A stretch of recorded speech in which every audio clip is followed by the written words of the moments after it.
Selamat pagi ibu-ibu terkasih, shalom. Bahagia sekali di pagi hari ini saya bisa menyapa ibu-ibu lewat media ini. Dalam persekutuan wanita kita kali ini agak sedikit berbeda ibu-ibu ya. Biasa kita bisa bersekutu bersama di gereja, tapi karena situasi dan kondisi saat ini kita sedang menghadapi pandemik COVID-19 sehingga kita belum bisa bertemu untuk bersekutu di gereja. Tetapi kita tetap mau bersyukur ibu-ibu karena pemeliharaan dan penyertaan Tuhan di dalam kehidupan kita, walaupun lewat media ini kita masih diberikan kesehatan untuk dapat bertemu. Baiklah ibu-ibu, di pagi hari ini kita akan mulaikan ibadah persekutuan wanita kita ini. Kita satu dalam doa. Bapa di surga, kami sungguh bersyukur di pagi hari ini untuk kasih dan pemeliharaan-Mu yang begitu nyata di dalam kehidupan kami. Terima kasih Bapa untuk kesempatan kami bisa berjumpa di pagi hari ini. Walaupun secara fisik kami belum bisa berjumpa, tapi kami percaya Engkau Allah yang selalu hadir di tengah-tengah kami masing-masing untuk dapat mempersatukan kami dalam ikatan kasih yang erat di dalam Engkau. Terima kasih Bapa, terima kasih dalam ibadah pagi hari ini kami menyerahkan semuanya ke dalam tangan-Mu saja ya Bapa. Siapapun jemaat-Mu yang mendengarkan di pagi hari ini, yang sedang menonton pagi hari ini, biarlah Tuhan Yesus yang akan memberkati ibadah ini sehingga ibadah ini bisa menjadi saluran berkat-Mu untuk memberkati jemaat-Mu dimanapun mereka berada. Terima kasih Bapa yang di surga, terima kasih, ampuni dosa dan kesalahan kami agar kami layak menghadap Engkau. Di dalam nama Tuhan Yesus kami sudah berdoa dan mengucap syukur. Amin. Ibu-ibu, mari kita memuji dan memuliakan nama Tuhan lewat satu pujian yang mengatakan bahwa kita akan berbahagia karena atau bila kita memiliki Tuhan Yesus di dalam kehidupan kita. Kidung Jemaat 392, Ku berbahagia.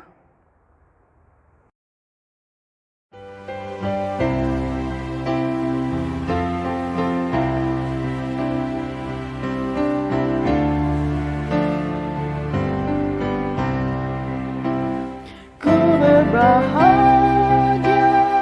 yakin teguh, Yesus abadi kepunyaanku, aku warisnya, ku ditebus, ciptaan baru Roh Kudus. Aku bernyanyi bahagia, memuji Yesus selamanya.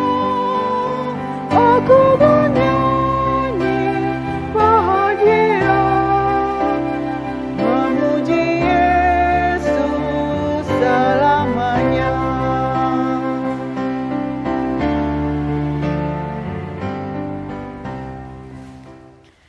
Ibu-ibu yang dikasihi oleh Tuhan Yesus, saat ini saya mengajak kita semua untuk mempersiapkan hati dan pikiran kita untuk mendengarkan kebenaran firman Tuhan yang akan disampaikan oleh Pendeta Ricardo Sitorus. Tema kebaktian kita pada pagi hari ini sangat menarik sekali, yaitu memaknai hidup. Bagaimana sih kita sebagai orang Kristen dapat memaknai hidup kita dengan baik?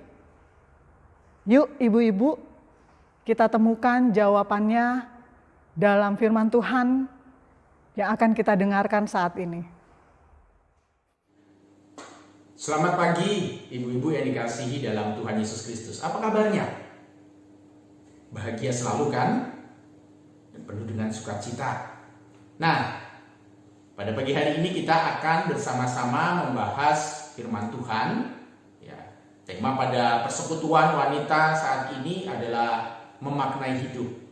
Dan kita akan bersama-sama merenungkan bagian firman Tuhan itu dari Filipi 1 ayat 20 sampai 24. Namun sebelumnya mari kita satu dalam doa. Kita berdoa. Sungguh kami mengucap syukur ya Tuhan, karena kasih dan juga perkenanan Tuhan. kami senantiasa boleh mendapatkan kesehatan. Kami boleh mendapatkan kebahagiaan bersama juga dengan keluarga kami. Ada sukacita yang kami rasakan. Dan jikalau saat ini kami hendak membaca bagian firman Tuhan, kami mohon kiranya Roh Kudus-Mu sendiri yang akan menuntun kami, memberikan kami pengertian ketika kami Bapa boleh membaca akan firman-Mu ini. Bahkan juga memampukan kami Bapa boleh mengingat firman-Mu ini untuk kami juga dapat mengaplikasikan firman dalam hidup kami lepas sehari. Biarlah kami senantiasa menjadi orang-orang yang tahu apa yang menjadi makna dalam hidup kami, sehingga kami Bapa senantiasa menjalani kehidupan kami dengan penuh semangat dan juga penuh dengan kebahagiaan. Inilah doa kami, terpujilah nama-Mu. Dalam nama Tuhan kami Yesus kami berdoa. Amin. Firman Tuhan yang akan kita baca dan renungkan dari Filipi 1 ayat 20 sampai 24. Filipi 1 ayat 20 sampai 24. Sebab yang sangat kurindukan dan kuharapkan ialah bahwa aku dalam segala hal tidak akan beroleh malu, melainkan seperti sedia kala. Demikian pun sekarang, Kristus dengan nyata dimuliakan di dalam tubuhku, baik oleh hidupku maupun oleh matiku. Karena bagiku hidup adalah Kristus dan mati adalah keuntungan. Tetapi jika aku harus hidup di dunia ini, itu berarti bagiku bekerja memberi buah. Jadi mana yang harus kupilih? Aku tidak tahu. Aku didesak dari dua pihak. Aku ingin pergi dan diam bersama-sama dengan Kristus. Itu memang jauh lebih baik. Tetapi lebih perlu untuk tinggal di dunia ini karena kamu. Demikianlah firman Tuhan, dan kita akan disebut berbahagia ketika kita boleh membaca, merenungkan, dan juga melakukan firman itu dalam hidup hari lepas hari. Haleluya, terpujilah Tuhan. Ibu-ibu yang dikasihi Tuhan, pernahkah ibu-ibu merenungkan dengan serius tentang makna hidup ibu-ibu? Pernahkah Anda berpikir, buat apa sih ibu-ibu bangun pagi hari? Buat apa sih nyiapin makanan? Bahkan terkadang juga ngapain sih pagi-pagi juga kadang ngomel gitu ya. Pernahkah ibu-ibu berpikir, buat apa itu semua? Mungkin dulu waktu ibu-ibu atau waktu kita anak-anak, kita tidak pernah berpikir tentang apa sih makna hidup kita. Karena kita sibuk, kita lebih suka main, kita lebih suka melakukan hal-hal yang rasanya lebih happy, yang lebih menyenangkan. Ya karena kita masih kanak-kanak. Atau pada saat remaja atau saat pemuda, rasa-rasanya jarang juga kita memikirkan tentang makna hidup itu sendiri buat diri kita. Kita rasa-rasanya apa? Hidup itu mengalir saja. Kalau orang Jawa bilang dalam merefleksikan hidup yang mengalir itu, kalau kuat ya dijalani, tapi kalau nggak kuat, orang kuat ya ojo dilakoni. Jadi jangan, nggak usah dilakukan.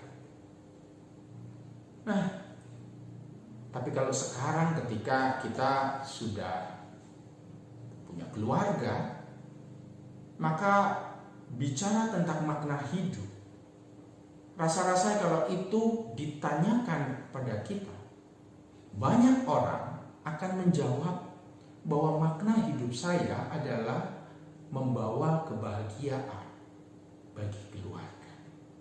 Aku berkeluarga supaya aku bahagia. tentang caranya, ya itu. Aku mesti bangun pagi-pagi, aku nyiapin sarapan. Aku juga melakukan ini dan itu. Dan itu rasa-rasanya merupakan sesuatu hal yang baik, sesuatu hal yang indah. Dan hal itu aku lakukan supaya anggota keluargaku boleh mendapatkan kebahagiaannya. Walaupun terkadang banyak ibu-ibu juga seringkali menjadi kecewa. Seringkali ibu-ibu juga banyak yang berkata pada dirinya sendiri, kenapa ya aku sudah melakukan hal ini, hal itu, tapi ternyata anak-anakku itu tidak bisa menuruti apa yang aku inginkan. Ternyata anak-anakku itu sakarpe dewe, semau-maunya sendiri. Apalagi kalau misalnya suami mah susah banget sih dibilangin. Kita ngomong cuman 2 kata, dia ngomong bisa 5 kata, bisa 7 kata. Dan kalau itu terus menerus terjadi dalam hidup kita, jujur seringkali kita menjadi kecewa. Banyak ibu-ibu yang sudah melakukan ini dan itu menjadi kecewa karena sikap ataupun juga balasan dari anggota keluarga yang lain. Lantas kalau sudah kecewa, sudah sedih kayak gitu, maka seringkali ibu-ibu berkata dalam dirinya, berkata kepada Tuhan, buat apa sih aku hidup Tuhan? Kenapa sih aku mesti seperti ini? Disinilah kita hendak merenungkan tentang apa sih makna hidup kita sesungguhnya.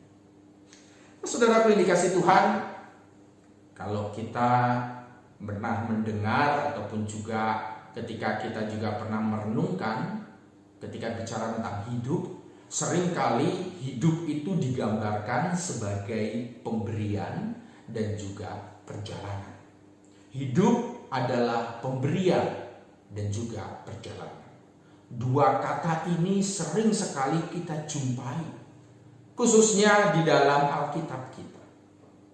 Kenapa pemberian? Bacaan dari Kejadian 1. Ingat ya ibu-ibu ya. Kejadian 1 ayat 26 sampai 29. Di sana diceritakan tentang bagaimana Allah itu menciptakan manusia. Manusia diciptakan Allah untuk diberikan sebuah mandat. Manusia diciptakan, diberikan kesempatan hidup oleh Tuhan. Dan di dalam kesempatan hidup, maka manusia pun juga diberikan makanan, supaya melalui makanan itu, hidup manusia itu ditunjang. Melalui keberadaan manusia ini, maka segala sesuatu yang Tuhan sudah ciptakan, itu harus terus juga dipelihara oleh manusia. Tuhan memberikan kehidupan bagi manusia, supaya manusia itu berkarya buat Allah. Supaya manusia itu bekerja memelihara ciptaan Tuhan. Itu bagian pertama. Yang bagian yang kedua, seringkali hidup itu diibaratkan sebagai perjalanan. Perjalanan bersama Allah. Kalau kita membaca bagian firman Tuhan dari Mazmur 23 dan juga dari Mazmur 121, di sana jelas digambarkan tentang perjalanan bangsa Israel di dalam kehidupannya. Nah, perjalanan Israel ini dibaratkan juga sebagai perjalanan manusia. Bahwa manusia itu tidak pernah berdiam diri di suatu tempat. Manusia itu senantiasa bergerak ke sana kemari, tidak pernah statis. Di sanalah manusia itu butuh yang namanya pimpinan Tuhan. Dalam perjalanan hidup itulah manusia itu butuh adanya sebuah tuntunan di mana Tuhan sendiri yang akan menuntun hidup dirinya. Nah, di dalam konteks bahwa hidup itu pemberian dan juga hidup itu adalah sebuah perjalanan, maka Rasul Paulus itu juga mengingatkan kepada kita semua, khususnya bagi para pengikut Kristus, bahwa hidup itu sesungguhnya punya makna.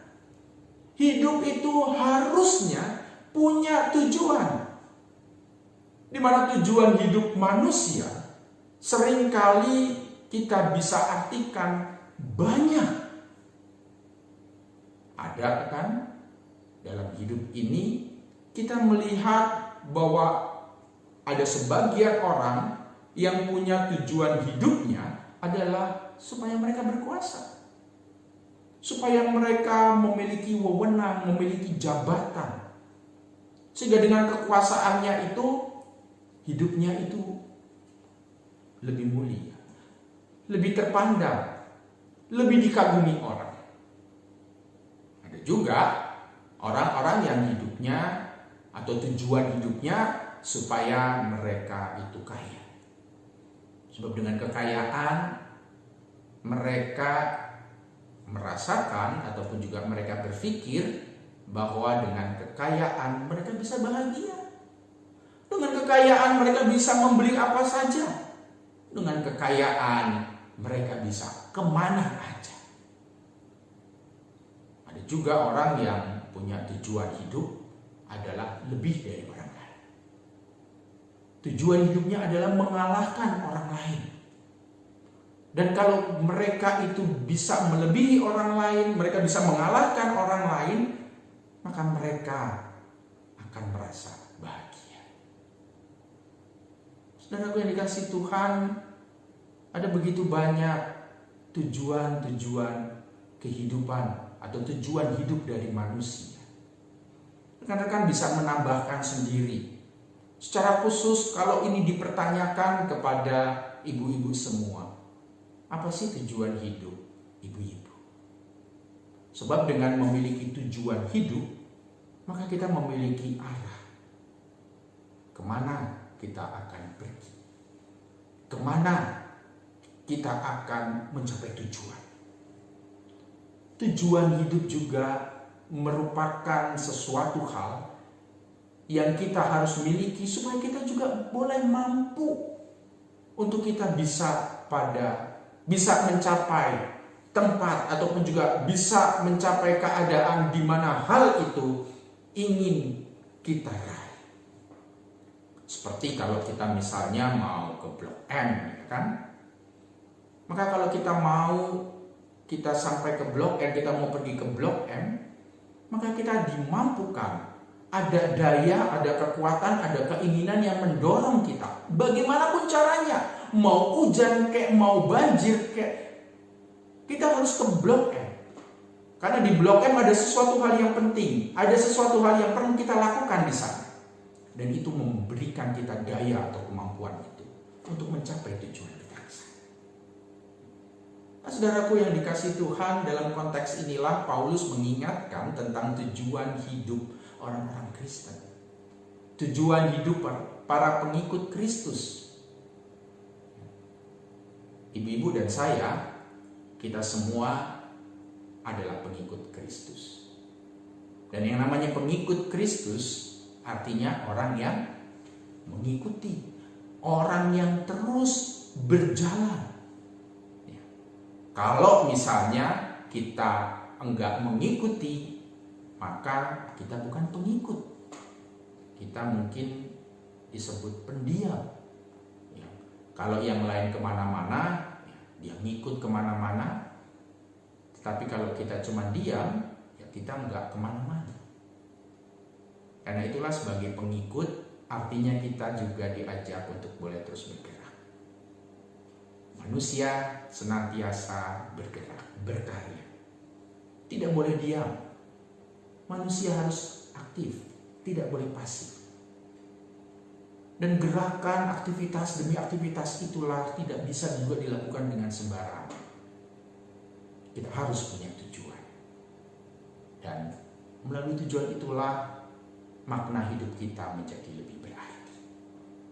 Banyak orang mengejar kebahagiaan, lalu mendefinisikan tentang kebahagiaan bila ia mendapatkan ataupun juga ketika dia bisa meraih sesuatu. Maka yang namanya kebahagiaan seringkali diidentikan dengan keadaan. Orang disebut bahagia bila ia kaya. Orang bisa merasa bahagia kalau dia merasa dia sudah berkuasa.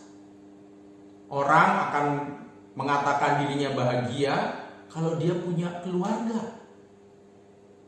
Maksudnya, kalau dia punya keluarga yang sempurna. Orang akan merasa bahagia kalau dia mendapatkan gelar sarjana.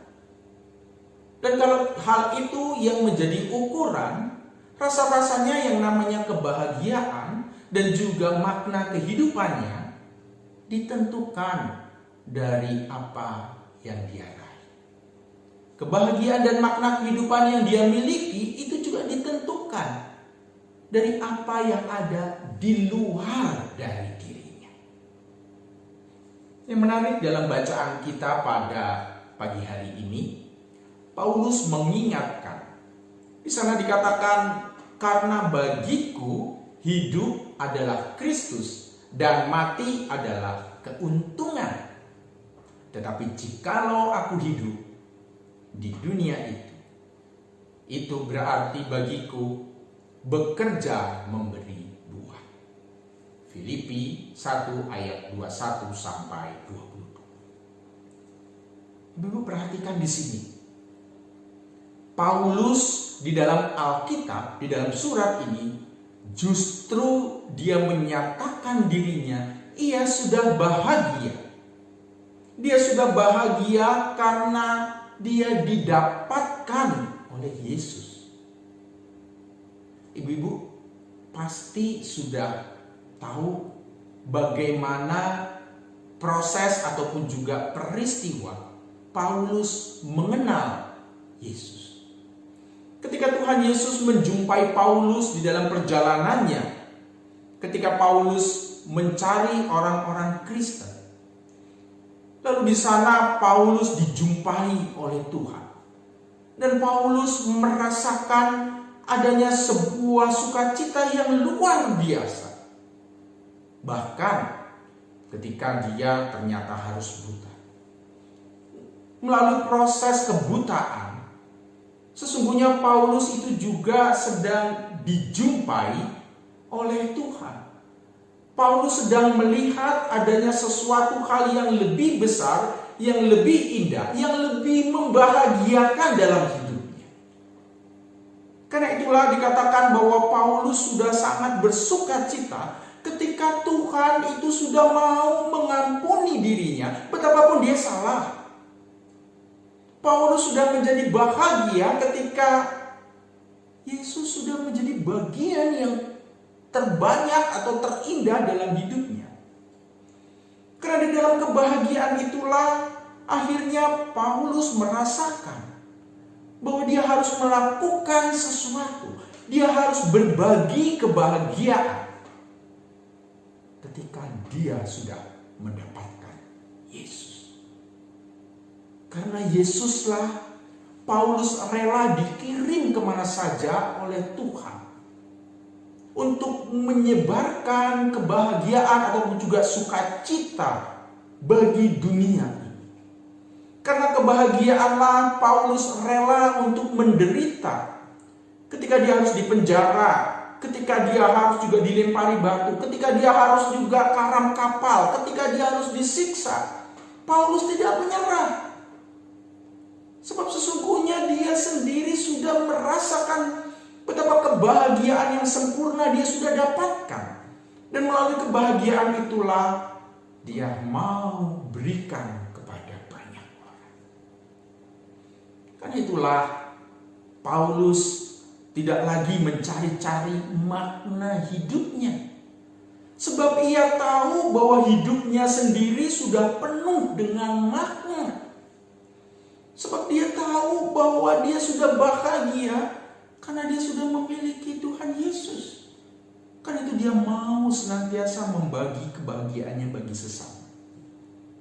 Dan itulah sesungguhnya makna hidup yang sejati.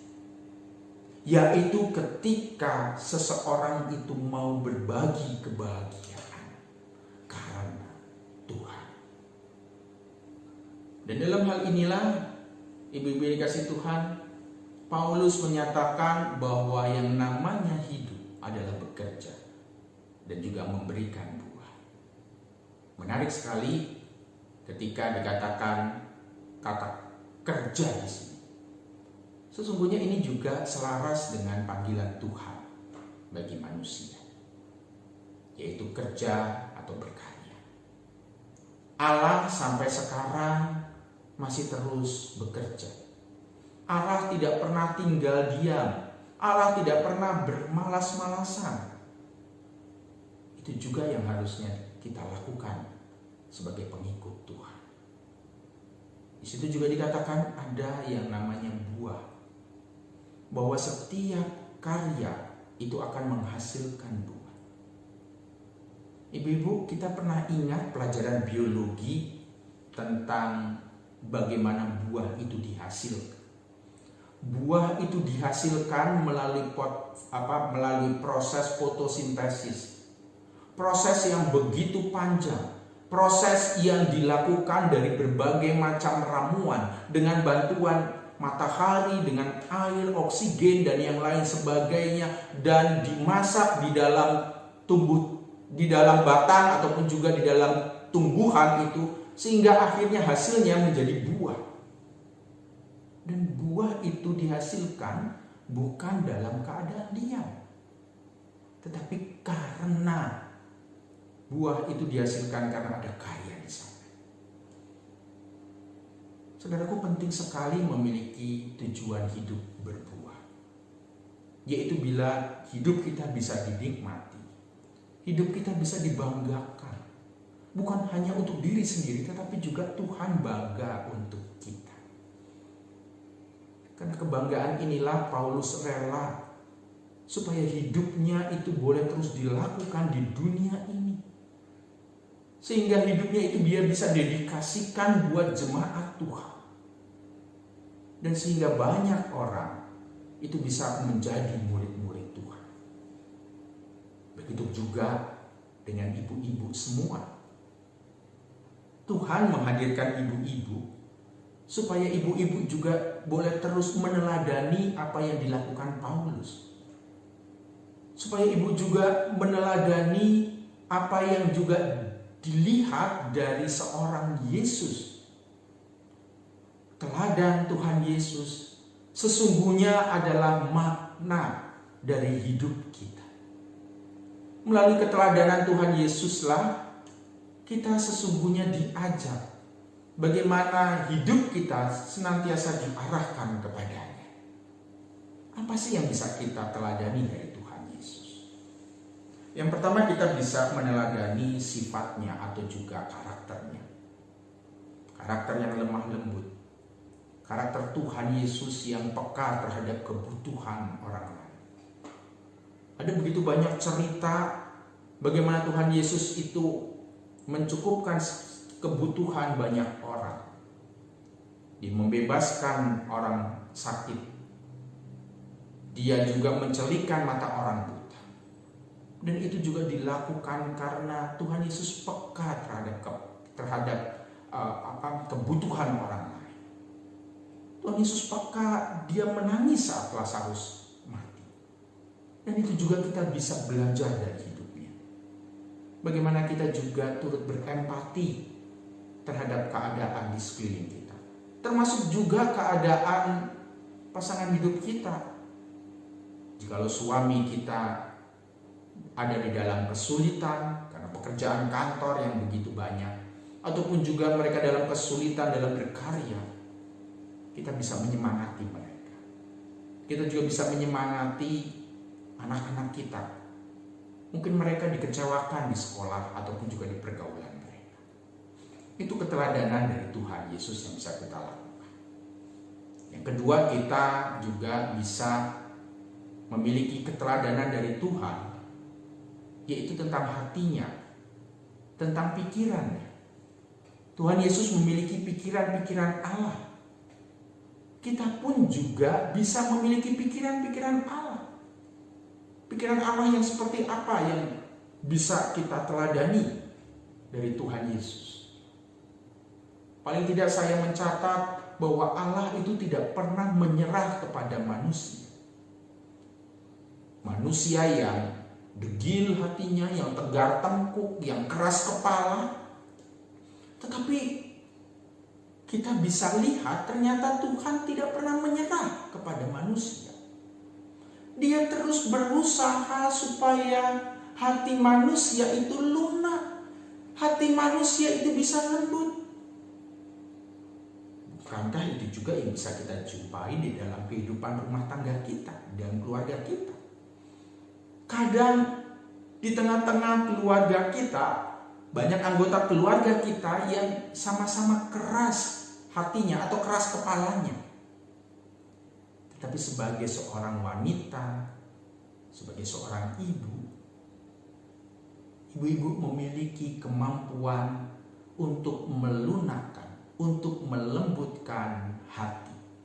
Baik hati suami, hati anak-anak, atau hati siapapun yang ada dalam rumah tangga kita. Saya ingat kisah tentang Ibunda Agustinus yang tidak pernah berhenti mendoakan anaknya untuk kembali kepada Tuhan. Agustinus adalah bapak gereja. Tetapi pada masa remaja dan juga pemudanya, Agustinus itu juga sempat tersesat kehidupannya. Dia itu melacurkan dirinya dengan perempuan-perempuan lain. Dan itu membuat hati ibundanya itu merasa hancur. Tetapi ibundanya tidak pernah menyerah. Ibunda Agustinus senantiasa mendoakan, senantiasa terus bergumul, dan dia minta kepada Tuhan untuk mengubah hati Agustinus.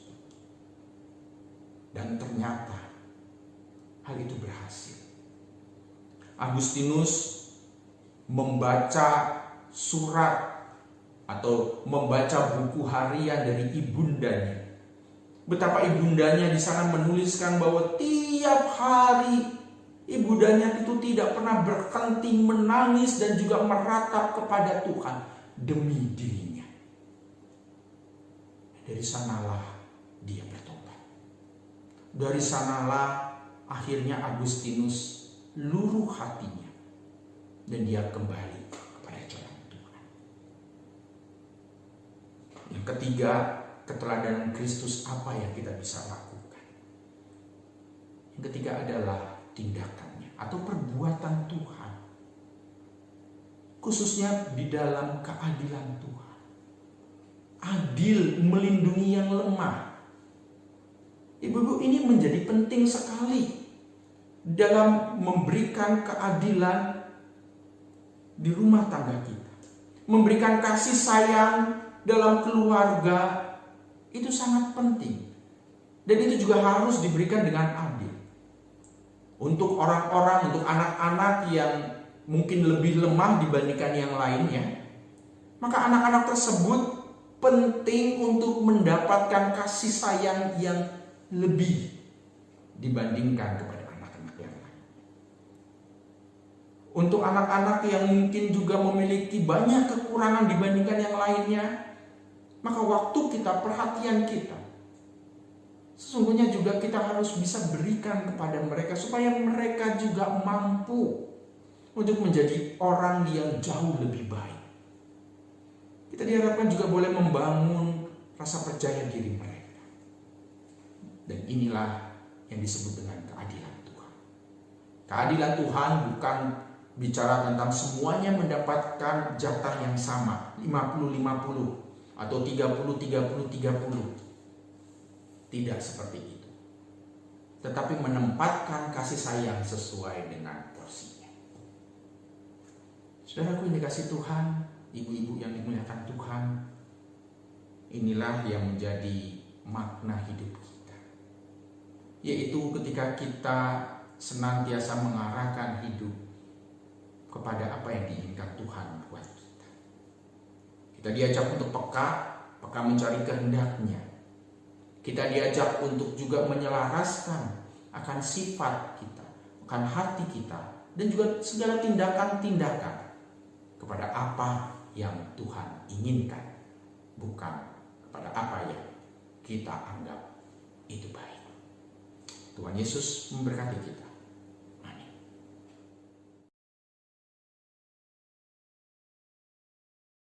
Ibu-ibu, bagaimana tadi khotbah dari Pendeta Ricardo tentang memaknai hidup? Semoga semuanya menjadi berkat buat kita semua dalam menjalani masa-masa sulit pandemi COVID-19 pada saat ini. Sebelum kita tutup, mari kita berdoa bersama-sama. Bapa yang penuh kasih, kami mau mengucap syukur karena kami sudah boleh mengikuti ibadah di hari ini dengan baik. Kiranya apa yang boleh kami baca, kami dengar, dapat menjadi pedoman di dalam kehidupan kami hari lepas hari. Terpuji-pujilah namamu Tuhan Yesus. Terima kasih. Amin. Baik ibu-ibu, sebagai pujian penutup kita akan nyanyi bersama dari PKJ 264. Apalah arti ibadahmu? Ayat yang pertama.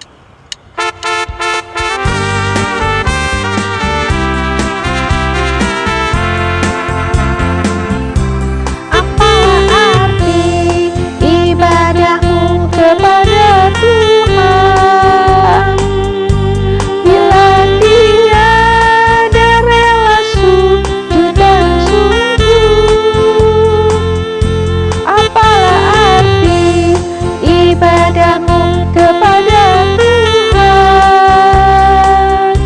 bila tiada hati tulus dan sungguh. Ibadah sejati jadikanlah persembahan, ibadah sejati kasihilah sesamamu,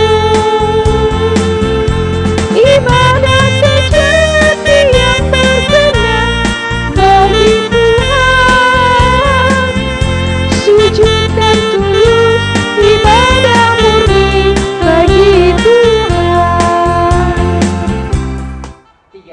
Nah ibu-ibu, ini saatnya yang menegangkan, pemenang dari Make Up Challenge yang kemarin kita lakukan bersama ya ibu-ibu ya. Pemenangnya adalah ada di bawah sini ibu-ibu, bisa dibaca siapa yang menjadi pemenangnya. Untuk hadiahnya mungkin ibu-ibu bisa menghubungi saya atau Ibu Yesi untuk bagaimana nanti pengambilan hadiahnya. Sebelumnya kami atas nama pengurus Persekutuan Wanita berterima kasih untuk ibu-ibu yang sudah berpartisipasi untuk mengikuti Make Up Challenge ini. Terima kasih ya ibu-ibu, walaupun sibuk-sibuk di rumah masih menyempatkan diri untuk meramaikan ibadah Persekutuan Wanita ini. Nah ibu-ibu, tentunya kita harus selalu menjaga kesehatan supaya bulan depan kita bisa ibadah lagi. Walaupun online, kita harus tetap semangat ya ibu-ibu. Terima kasih.